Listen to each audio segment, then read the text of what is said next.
कभी ऐसी कहानी सुनी है जो इतनी कमाल की, इतनी अजब गजब की हो कि लगता है जैसे कोई किस्सा हो? चलो, मैं आपको सुनाता हूं असहाबे कहफ की कहानी, जो कुरान में सूरह अल कहफ में लिखी है। बहुत पुरानी बात है। एक शहर में एक जालिम बादशाह राज करता था। उस शहर में कुछ जवान लड़के थे जो सबसे अलग थे। क्यों?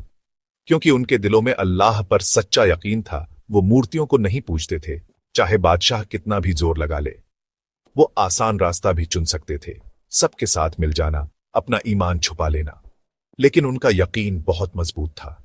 जब बहुत ज्यादा मुश्किल हो गई तो उन्होंने सब कुछ छोड़कर भाग जाने का फैसला किया। सोचो, कितना डर और कितनी उम्मीद होगी उनके दिल में। जब वो पहाड़ पर चढ़ रहे थे और एक अंधेरी गुफा में छुप गए, वहां उन्होंने अल्लाह से दुआ मांगी, ऐ हमारे रब, हम पर अपनी रहमत कर और हमारी मुसीबत से हमें कोई रास्ता दिखा।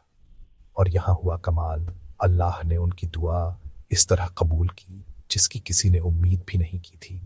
उसने उन्हें सुला दिया, एक रात के लिए नहीं, एक हफ्ते के लिए नहीं, बल्कि 309 साल के लिए।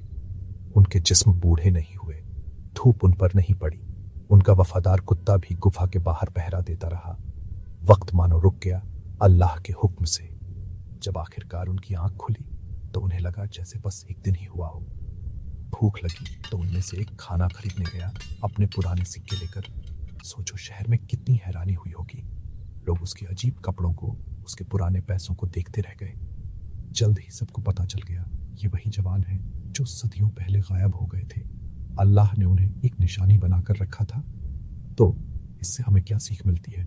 असहाबे कहफ की कहानी मुझे सिखाती है कि अगर मुझे अल्लाह पर पूरा भरोसा है, मुश्किल वक्त में भी मैं अपने ईमान पर डटा रहूं, तो वो मेरी ऐसी हिफाजत कर सकता है जिसका मैं सोच भी नहीं सकता। उनके सब्र और यकीन ने उन्हें एक जिंदा करिश्मा बना दिया, एक याद दिला दी कि अल्लाह की रहमत किसी भी मुसीबत से बड़ी है। और क्या यही वो उम्मीद नहीं है जो हम सबको अपनी जिंदगी में चाहिए?